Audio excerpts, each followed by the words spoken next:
Nitwa Ishema Fabrice, ndi kapiteni wa Future Team y'imyaka 13. Ko mundeba aha ngaha ni byiza pe kwambara imyenda myiza mishyashya ugaragara neza pe nawe bitabera. Niyo mpamvu mbashishikaza mwese bari gukurikira iyi video, mbashishikaza namwe mukoze muri equipe ya Future Team, cyangwa nimba uri mukuru ukazana umwana wawe nawe agakina, kuko ni uburyohe bugenda bwivanga n'ubundi buryohe bigakora isukari nziza cyane iryoshye.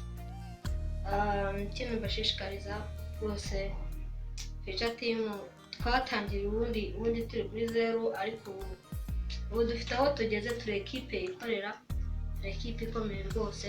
Mbashishikaza kuza muri Future Team.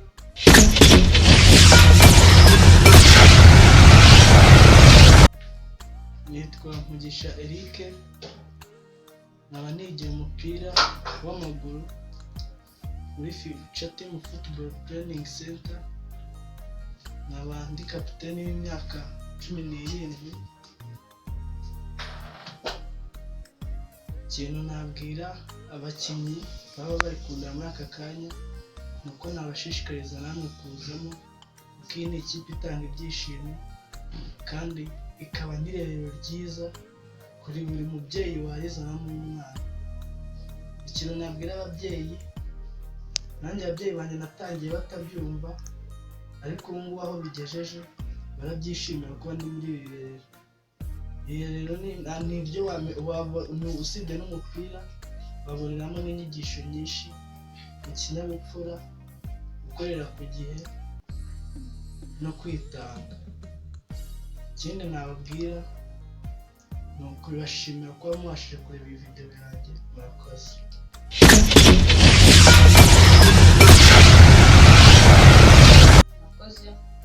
Nitwa Niyomugengene, nkaba nigira umupira mu irerero rya Future Team Football Training Center, nkaba nkina mu bakobwa, nkaba ndi na kapiteni wabo.